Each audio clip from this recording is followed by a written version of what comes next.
کیونکہ میں نے عرض کیا نا کہ میں میرے کانوں سے کافی فارغ ہوں. اچھا میں ایک چیز میں عرض کر دوں یہاں پلیز اس کا میں نے اپنی ایک معذوری کا اظہار کیا. وہاں آکسفورڈ کا فنکشن تھا, وہاں پہ ایک صاحب کھڑے ہو گئے, کہنے لگے جی آپ یہ کہہ رہے ہیں کہ ایک کان سے آپ نہیں سنائی دیتا, وہ کون سا کان ہے پہلے بتائیں. میں نے کہا بھائی اس سے آپ کو کیا فرق پڑتا ہے, میں نے آپ کو بتا دیا ہے. جب انہوں نے کہا جی ہم تو بیٹھیں گے نہیں, آپ کی بات نہیں, ہوتے ہیں کچھ ایسے لوگ. تو میں نے کہا حضور بات یہ ہے کہ یہ میری ثوابدید پر منحصر ہوتا ہے کہ میں کس وقت کون سے کام سے بہرا ہو جاؤں. اور تو اس وقت کیونکہ آپ لیفٹ ہینڈ پہ ہیں اور آپ نے جو بیہودہ باتیں کی ہیں میں نے وہ نہیں سنی. تو کہنے کا مطلب یہ ہے کہ اگر سوال ذرا مختصر ہوں اور آگے سے کوئی دوہرا دے تو مجھے آسانی ہے.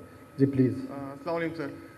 سر سیشن بہت زبردست تھا, اس میں ٹورزم پہ آپ نے ماشاءاللہ اتنا کام کیا ہے اور آپ کی اتنی کتابیں پڑھ کے اتنے لوگ آپ سے انسپائر ہو کے گئے. فیری میڈو جس طرح سے آپ نے ایکسپلور کیا, حرموش بھی آپ نے آخری وقتوں میں بھی ابھی پچھلے ٹرپس کیے, تو آپ نے کیا چینجز دیکھی ہیں سر؟ آپ نے حرموش پہلے بھی گئے, دوبارہ بھی گئے, اور پاکستان میں کون سی ایسی جگہ ہیں جو آپ دوبارہ وزٹ کرنا چاہیں گے؟ Thank you. یہ لمبا سوال ہے. میرے 15 سفر نامے ہیں ناردرن ایریا کے بعد. ان میں ایک نانگا پربت ہے جس میں پیری میڈوز کو میں نے انٹروڈیوس کرایا, مطلب فارنر جاتے تھے پاکستانی نہیں جاتے. اسی طرح اور بھی ہیں اور وہ اپریشیٹ بھی کرتے ہیں. ایک تارڑ جھیل بھی ہے وہاں پہ. لیکن اس سٹیج پہ آ کے میں نے ایک محسوس کیا ہے کہ میں نے ایک کرائم کمٹ کیا ہے.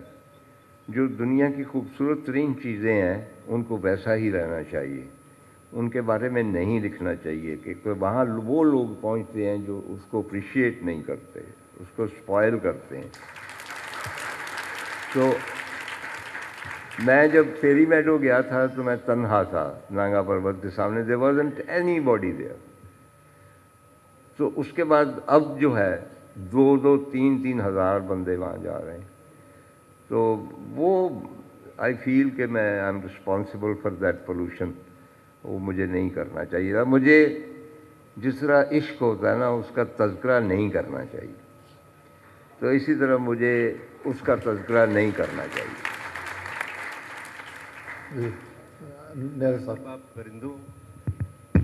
آپ درختوں اور پرندوں کی اکثر باتیں کرتے ہیں, ابھی بھی آپ نے فرمایا تھا. تو کیا کبھی کسی پرندے نے آپ سے بھی بات کی ہے؟ جی کسی پرندے نے آپ سے بات کی کبھی کسی جگہ پہ؟ یہ کہہ رہے ہیں کہ آپ اپنے ناولوں میں پرندوں سے درختوں سے جہاں باتیں کرتے ہیں کہ کیا کسی پرندے نے بھی آپ سے بات کی؟ اب دیکھیں نا, آپ مجھے مقبوض الآواز سمجھ سکتے ہیں کہ وہ میں ہوں, لیکن ایسا ہے. مطلب لمبی بات ہو جائے گی, اور پرندوں پہ آئے گی تو بہت لمبی بات. میں باغ جناح میں سیر کیا کرتا تھا بہت, انتظار صاحب بھی وہاں سیر کرتے تھے. تو وہاں پہ ایک بڑا گھنا درخت تھا, وہاں پہ ایک پرندہ کوکتا تھا, دکھائی نہیں دیتا تھا. تو ایک دن میں نے نیچے جا کے اس کی کاپی کی, جس طرح وہ ایک خاص کوکتا تھا, ہو ہو ہو کر کے جو بھی. تھوڑی دیر وہ خاموش رہا, پھر اس نے جواب دیا. اینڈ آفٹر دیٹ جس طرح میں کوکتا تھا وہ ایگزیکٹلی مجھے کہا پرندہ تھا, کوئی کوکتا تھا. چنانچہ میرا یہ مشغلہ تھا کہ میں وہاں جا کے پرندے سے باتیں کرتا تھا 5 منٹ. اس کا نیگیٹو ایک ہوا کہ ایک صاحب جو میرے ساتھ سیر کرتے تھے وہ کہنے کہ طاہر صاحب وہاں پہ آپ کیا کرتے ہیں؟ میں نے کہا میں پرندوں سے باتیں کرتا ہوں. تو انہوں نے باقی لوگوں کو خبردار کر دیا کہ اس کے قریب نہ جانا, یہ کہتا میں تو باہر دور. تو انتظار صاحب جو تھے میرے بہت محترم, مجھے کچھ کہنے کی ضرورت نہیں. وی ور ٹوٹلی ڈفرینٹ پیپل, یعنی ادب کے لحاظ سے بھی, کلچر کے لحاظ سے بھی. وہ گنگا جمنی کلچر کے تھے نمائندے, میں چناب اور راوی کا تھا. تو ہمیں کچھ بھی مشترک نہیں تھا, زبان بھی نہیں. ایک چیز مشترک, وہ پرندوں کی محبت. وہ بڑے غور سے میری باتیں سنتے تھے. کئی مرتبہ ان کو میں نے بتایا کہ آپ کو پتہ ہے کہ اسلام آباد میں کوئی پرندہ گھر نہیں بناتا ایٹ دیٹ ٹائم, کیونکہ یہ سارے فارن درخت باہر سے لگائے ہیں نا, وہاں کے تو نہیں ہیں. تو وہ پرندے وہاں دانہ چننے کے لیے آتے ہیں اور واپس پنڈی کی طرف چلے جاتے ہیں اپنے اپنے برگد اور جو بھی شیشم ہے وہاں پہ. تو ہی واز فیسنیٹڈ. واقعی وہاں کوئی پرندہ جو ہے غیر ملکی درخت میں کبھی گھونسلہ نہیں بنائے. اچھا ہمارے وہ دوست جو بنا لیتے ہیں باہر کی بستیوں میں وہ بے آرام ہی رہتے ہیں. تو خیر یہ ایک ادا. تو میں نے ان سے کہا کہ آئیے آپ کو ایک پرندے سے ملاتے ہیں, وہ میرا دوست ہے. کہنے کہ چلیے. ہم وہاں پہ گئے. اب وہ انفارچونیٹلی یا تو اس روز آیا نہیں تھا یا اس کی کوئی ڈیٹ ویٹ تھی چلا گیا کہیں.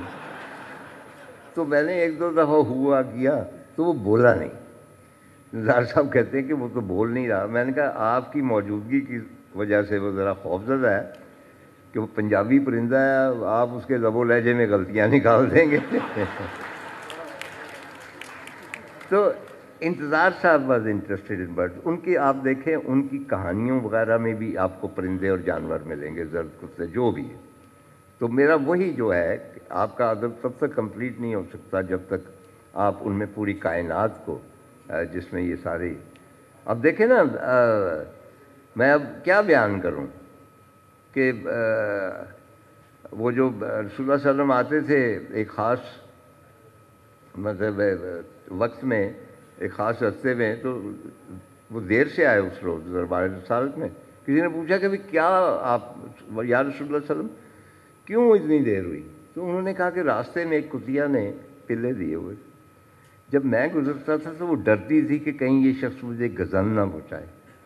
میں ایک ماں کو خوفزدہ نہیں کرنا چاہتا. تو آپ بتائیں وہ جو ماں ہے جس کے لیے رسول اللہ صلی اللہ علیہ وسلم اپنا راستہ چھوڑ دیتے ہیں, اس کی اہمیت کوئی کم ہے؟ وہ جو حضرت کہتا تھا کہ میں تو پیامبر تھا سلمان کا, عشق نامے لے کے جاتا تھا. وہ گدھا یہ کہتا ہے کہ جی تمہیں پتہ مجھے خرے عیسیٰ کہا جاتا ہے. اور سب سے میں اب ویسے ہی کہہ رہا ہوں کہ میں نے کچھ لکھا بھی ہے. رسول اللہ علیہ وسلم کی ایک اونٹنی تھی کسوا, آپ جانتے ہو. کسوا میری سب سے فیوریٹ جانور. آپ اس کی پوری تاریخ دیں. جب ہجرت پہ آغاز ہوا تو حضرت ابو بکر صدیق رضی اللہ تعالیٰ عنہ کی بیٹی تھی شاید اسماء, یا مجھے اب یاد نہیں, وہ لے کے آئیں 2 اونٹنیاں, ایک رسول اللہ علیہ وسلم کے لیے ایک حضرت ابو بکر. تو حضرت ابو بکر صدیق نے کہا کہ آپ کے لیے. تو انہوں نے یہ کہا تھا, فرمایا انہوں نے کہا کہ اس کے پیسے تمہیں دینے پڑیں گے. تو انہوں نے کہا نہیں میں گفٹ. انہوں نے کہا نہیں, کوئی پیغمبر اس جانور کی سواری نہیں کرتا جو اس کی ذاتی ملکیت نہ. یہ آج آپ جو کچھ ہو رہا ہے اس کے اچھا. چنانچہ انہوں نے باقاعدہ ادائیگی کی. تو کسوا پہ سوار ہو کے, میں مختصر کروں گا بڑا لمبا سا دیکھیں کیوں میں جانوروں کا. تو جب رسول اللہ صلی اللہ علیہ وسلم داخل ہوئے ہیں وہاں پہ, وہاں گئے ہیں مدینہ میں داخل ہوئے ہیں, تو وہاں پہ بہت سارے مختلف قبائل وہ آگے آگے کہہ رہے تھے کہ آپ ہمارے قبیلے کے ساتھ آئیں, آپ ہمارے پاس ہتھیار زیادہ ہیں ہمارے پاس. تو رسول اللہ صلی اللہ علیہ وسلم نے کہا کہ میری اونٹنی کسوا جہاں یہ چوز کرے گی, جہاں بیٹھے گی وہاں پہ میں اتروں گا. کیوں؟ ایک لفظ ہے سیرت النبی صلی اللہ علیہ وسلم کی تمام کتابوں میں, یہ معمول کر دی گئی ہے. کس کی جانب سے؟ ڈائریکٹ اختیار دیا گیا. چنانچہ وہاں پہ رسول اللہ صلی اللہ علیہ وسلم بھی پیچھے ہو جاتے ہیں, کہتے ہیں کہ یہ اس کو معمول کیا گیا, کسوا جہاں بیٹھے گی. اور تمہیں آپ کو پتہ ہے. اور اس کے بعد بڑی لمبی ہسٹری ہے, آخر میں آتا ہوں. مختلف جنگوں میں کسوا ہی تھی رسول اللہ صلی اللہ علیہ وسلم کے پاس. اور مطلب جب فتح مکہ ہے تو رسول اللہ صلی اللہ علیہ وسلم وہاں جاتے ہیں, تو آپ جانتے ہیں کہ پہلا طواف انہوں نے وہاں پہ کیا. اندر لے کے جاتے ہیں جب انہوں نے, مطلب دیٹ واز دا مومنٹ جب اسلام غالب آتا ہے, کفر کا خاتمہ ہوتا ہے. تو وہ خانہ کعبہ کے اندر باقی بھی لوگ سارے صحابہ کرام تھے، تو کس کو چوز کرتے ہیں اندر لے جانے کے لیے؟ حضرت بلال رضی اللہ تعالیٰ. ہی پریفرڈ ہم ٹو ایوری بڈی ایلس. یہ آن ریکارڈ. ہم حضرت بلال کے بارے میں کیونکہ زیادہ نہیں کرتے. اچھا، بعد میں اس پہ اختتام کروں گا. تو پہلا جو طواف کیا رسول اللہ صلی اللہ علیہ وسلم نے پیدل نہیں کیا تھا، وہ قصبہ پہ سوار ہو کیا. تو آپ اس اونٹنی کی عظمت دیکھیں نا، جس نے پہلی مرتبہ ایک پیغمبر کے ساتھ خانہ کعبہ کا طواف کیا. اس لیے یہ جانور اور پرندے مجھے بہت عزیز. بہت بہت اسی خوبصورت بات پہ ہمیں وہ بتا رہے ہیں کہ اب وقت جو ہے انفارچونیٹلی ہمارے پاس اور نہیں ہے، لیکن اتنی دلچسپ، اتنی خوبصورت گفتگو آپ نے ہمیشہ کی طرح کی اور جس سے ہم سب مستفید ہوئے. سو آپ کا بہت بہت شکریہ. آپ کا بھی. اور سوالات نہیں